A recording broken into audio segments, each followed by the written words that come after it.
सर्वेभ्यो नमो नमः। मैं शशि प्रकाश जायसवाल देववाणी पाठशाला में आप सभी सुधीजनों का स्वागत करता हूँ।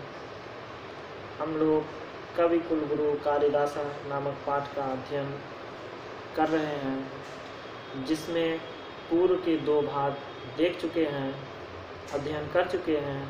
तीसरे भाग का अध्ययन करने जा रहे हैं। कालिदासस्य नवनवोन्मेषशालिन्या प्रज्ञायाः उन्मीलनं तस्य कृतिषु नास्ति कस्य सुधया परोक्षम।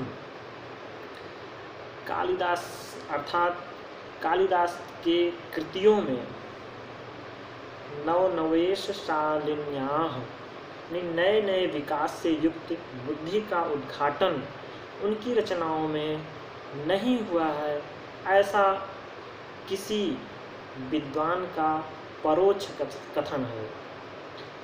संस्कृतस्य काव्यस्य विविधेषु प्रकारेषु स्वकौशलं प्रदर्श्य स सर्वान् अतीतान् गतान् कवीन् अतिशिष्य। संस्कृत काव्य के विविध अर्थात अनेक प्रमुख प्रकारों में अपने कौशल को प्रदर्शित करके भूत और भविष्य के कवियों को एक मार्ग प्रशस्त किया है। उन कवियों में श्रेष्ठ हैं रघुवंशम कुमार संभवम च। रघुवंश और कुमार संभव के महाकाव्यद्वयम, रघुवंश और कुमार संभव नाम के 2 महाकाव्यों की इन्होंने रचना की है। मेघदूतम ऋतुसंहारश्च खंडकाव्ये मेघदूत और ऋतुसंहार नाम के 2 खंड काव्यों की रचना की है। मालविकाग्निमित्रम विक्रमोर्वशीयम अभिज्ञान शाकुंतल नाटकम इति सन्ति। मालविकाग्निमित्र, विक्रमोर्वशीयम और अभिज्ञान शाकुंतल नाम के 3 नाटकों की रचना महाकवि कालिदास ने की है। तत्र रघुवंश नाम महाकाव्यः कविकुलगुरोः सर्वातिशायिनी कृतिः अस्ति। उनमें से रघुवंश नाम का जो महाकाव्य है वह कवि कुलगुरु की अर्थात कालिदास की सर्वश्रेष्ठ रचना मानी जाती है। अस्मिन् महाकाव्ये दिलीपादारभ्य अग्निवर्ण पर्यंतम इक्ष्वाकु वंश अवतंसभूतानां नृपतीनाम अवदानम निरूपणम अस्ति। अस्मिन् महाकाव्ये, इस महाकाव्य में दिलीप आदि से आरंभ करके दिलीप आदि राजाओं से प्रारंभ करके अग्निवर्ण पर्यंत और अग्निवर्ण तक के इक्ष्वाकु वंशी राजाओं का वर्णन किया गया है। 29 सर्गात्मक इदम महाकाव्यम रमणीयार्थ प्रतिपादकम सचेतसाम हृदयम सत्तम आह्लादयति। 29 सर्गात्मक निदम यानी कि 19 सर्गों वाला, 29 यानी 20 में 1 कम अर्थात 19 सर्गों वाला यह महाकाव्य रमणीय अर्थों का प्रतिपादक है, सुंदर सुंदर अर्थों को देने वाला है, जिससे सहृदयम यानी कि जो पाठकगण हैं उनको जो है अत्यधिक आह्लाद यानी प्रसन्नता प्रदान करने वाला है। कुमार संभवे स्वामी कार्तिकेयस्य जन्मोपवर्णितम इदम। कुमार संभव में स्वामी कार्तिकेय अर्थात भगवान कार्तिकेय के जन्म का वृत्तांत वर्णित है। इदम अपि काव्यम 18 सर्गात्मकम अस्ति। यह काव्य भी 18 सर्गों वाला है, कहीं कहीं 19 सर्गों वाला भी माना जाता है। केचन समीक्षकाः 8 पर्यन्तम एव काव्यमिदं कालिदासं प्रणीतम इति मन्यते। कुछ समीक्षक वर्ग, कुछ आलोचक वर्ग अष्टम सर्ग पर्यंतम 8 सर्ग तक ही काव्यमिदम यानी इस काव्य को, इस महाकाव्य को कालिदास की रचना मानते हैं कि इन्होंने केवल 8 सर्ग तक ही रचना की है, बाकी किसी दूसरे कवि ने की होगी। मेघदूते यक्ष यक्षिण्योः वियोगम आश्रित्य विप्रलम्ब श्रृंगारस्य पूर्ण परिपाको दृश्यते। मेघदूत में यक्ष और यक्षिणी का वियोगम आश्रित, वियोग पे आधारित, वियोग श्रृंगार पे आधारित विप्रलम्ब श्रृंगार का पूर्ण परिपाक दिखाई देता है। ऋतु संहारे अन्वर्थतया षष्णानां ऋतूणां वर्णनम अस्ति। ऋतु संहार में 6 ऋतुओं का वर्णन पाया जाता है। मालविकाग्निमित्र नाटके अग्निमित्रस्य मालविकाया प्रेमाख्यानम। मालविकाग्निमित्र नाटक में अग्निमित्र और मालविका के प्रेम की कथा वर्णित है। पंचात्मके विक्रमो वर्षीय पुरुर्वसः उर्वश्यस्य प्रेम कथा वर्णिता। पंचात्मके 5 अंकों में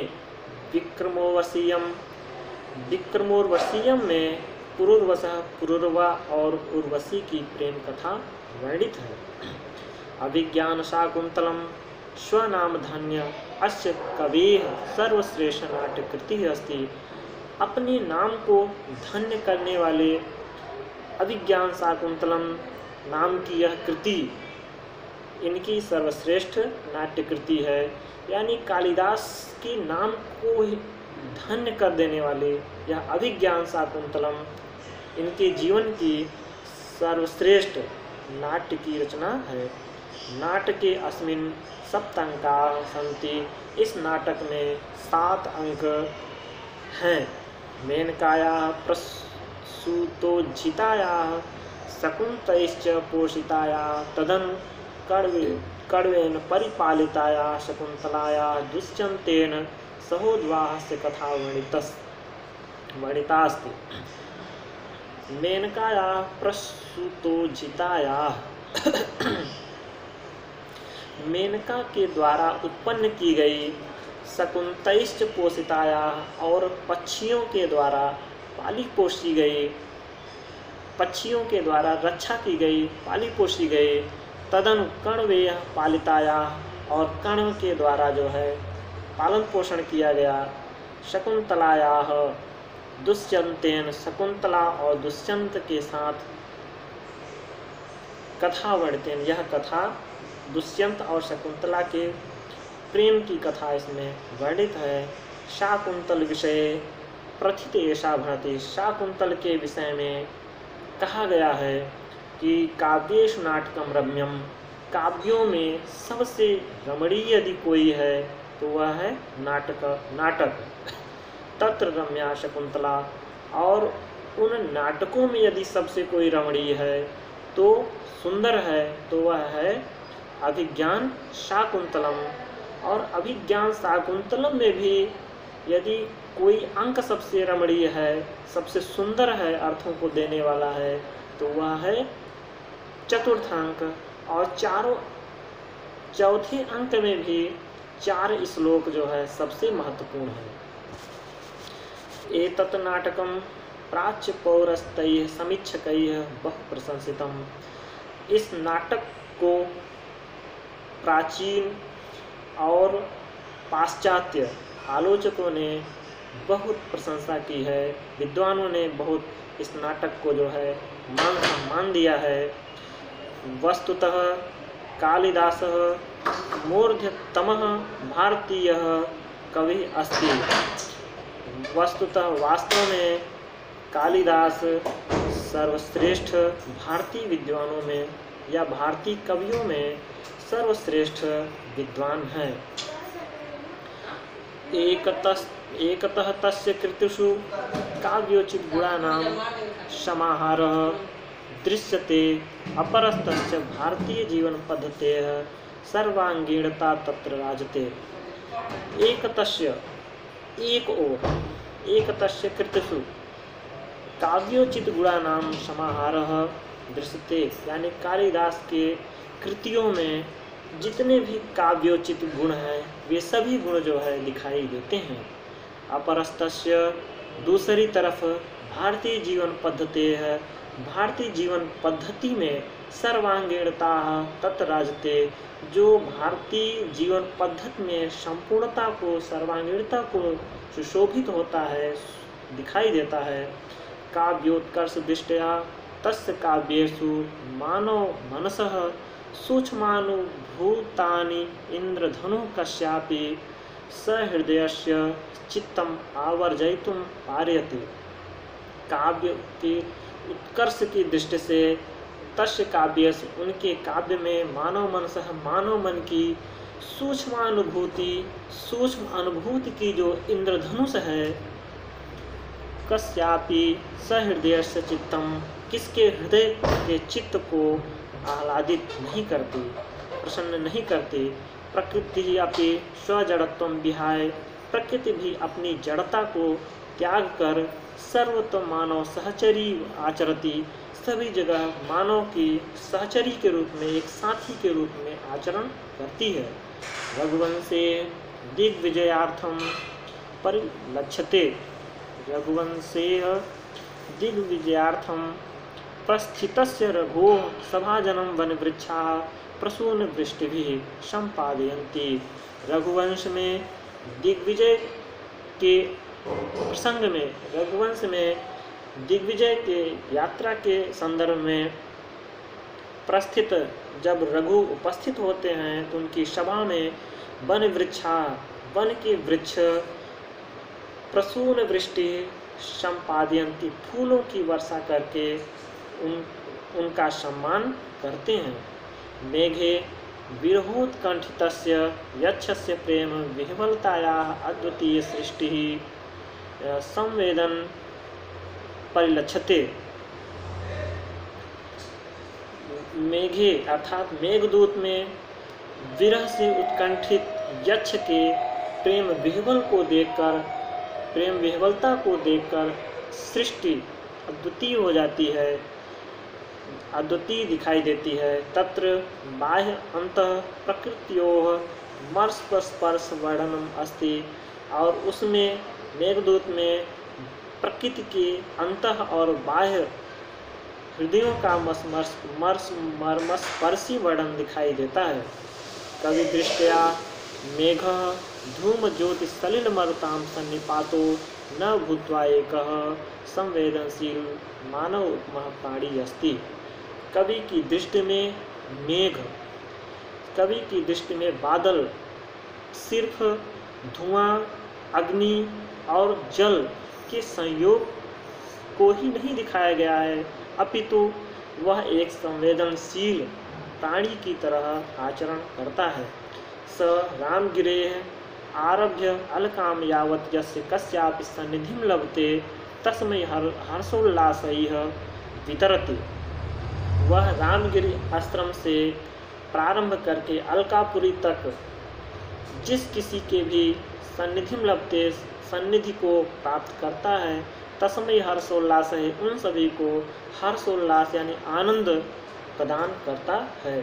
शाकुंतले नाटके पतिगृह गमन काले आश्रम पादपा स्वभगिन्यैः शकुंतलायैः आभरणानि समर्पयन्ति।